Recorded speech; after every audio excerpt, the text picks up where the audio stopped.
ಆತ್ಮೀಯರೇ, ನಮಸ್ಕಾರ. ನನಗೆ ಮನೋಭಾವ ಅಂತ ಅಂದ್ರೆ ಈ ವಿಷಯ ತುಂಬಾ ಪ್ರಿಯವಾದ ವಿಷಯ. ಕಾರಣ ಏನಂದ್ರೆ ಈ ಮನೋಭಾವನ ಅರ್ಥ ಮಾಡ್ಕೊಂಡಾರಲ್ಲ, ಅವ್ರ ಜೀವನದಲ್ಲಿ ಉದ್ಧಾರ ಆಗೋದು ನೋಡ್ಬಿಟ್ಟಿದ್ದೀನಿ ನಾನು. ಸೊ ನೀವು ಉದ್ಧಾರ ಆಗ್ಬೇಕಾ?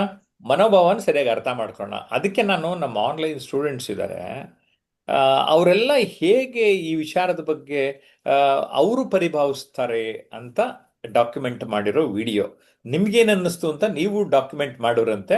ಈ ವಿಚಾರದ ಮಾಡರೇಷನ್ ಅಂತೀವಿ, ನಿರೂಪಣೆ ಮಾಡೋದಕ್ಕೆ ನಾನು ನೇತ್ರಾವತಿ ವಿಜಯಪುರ ಅವ್ರಿಗೆ ವಹಿಸ್ತಾ ಇದ್ದೇನೆ. Yes, over to you Netravati. Thank you sir, ಧನ್ಯವಾದಗಳು. ಇವತ್ತಿನ ವಿಷಯ ಮನೋಭಾವ, ಆಟಿಟ್ಯೂಡ್ ಅಂತಾರ.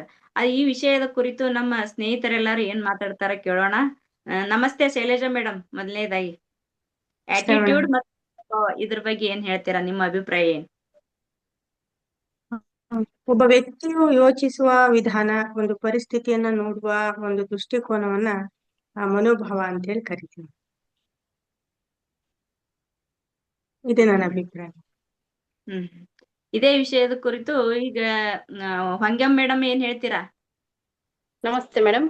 ಮನೋಭಾವ ಅಂತಂದ್ರೆ ಮ್ಯಾಮ್, ಇವಾಗ ನಮ್ಮ ಮನಸ್ಥಿತಿ ಯಾಗಿರುತ್ತದೆ ಅದೇ ಮನೋಭಾವ ಅಂತ ಹೇಳ್ಬೋದು. ನಮ್ಮ ಮನಸ್ಸು, ನಮ್ಮ ಬ್ರೈನ್ ನ ನಾವು ಯಾವ ರೀತಿ ಹತೋಟಿ ಒಳಗೆ ಇಟ್ಕೋತೀವಲ್ಲ, ಅದೇ ನಮ್ಮ ಮನೋಭಾವ. ಅದು ಒಳ್ಳೆ ಮಾರ್ಗದಲ್ಲಿ ಆಲೋಚಿಸಿದಾಗ ಅದು ಒಳ್ಳೆ ಮನೋಭಾವ ಅಂತ ಹೇಳಕ್ ಇಷ್ಟಪಡ್ತೀನಿ. ಧನ್ಯವಾದಗಳು ಮೇಡಮ್.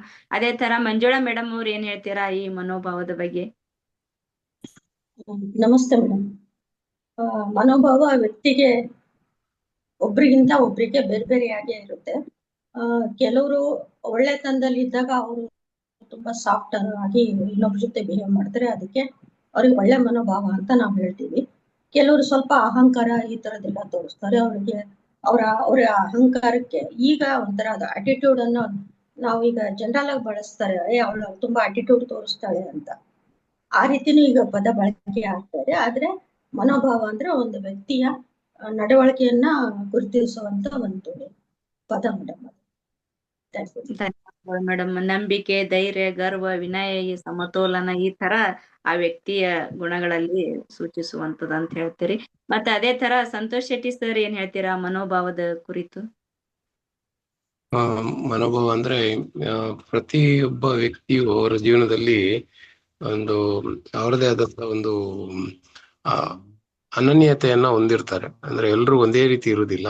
ಅವರ ಇಡೀ ಬೇರೆ ಬೇರೆ ಅವರ ಜೀವನದ ಅನುಭವದಿಂದ ಕಲ್ತಂತ ವಿಚಾರಗಳಿಂದ ಅವರು ಅವರ ಅನುಭವಗಳನ್ನ, ಅವರ ಭಾವನೆಗಳನ್ನ ಹೊರ ಹಾಕ್ತಾರೆ.